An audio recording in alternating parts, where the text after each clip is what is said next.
first of all Musasira muganda wange Ssemujjanga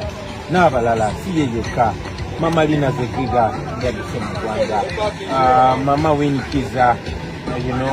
Aaron Kiza Munamateeka, President wa Uganda Law Society Isaac Semagadde naye ali mu exile, n'abalala abatagenda mu exile ba Dr. Besigye, Bawaiswa, Balukwago bali mu kkomera, abalala bazali bamubuzaawo,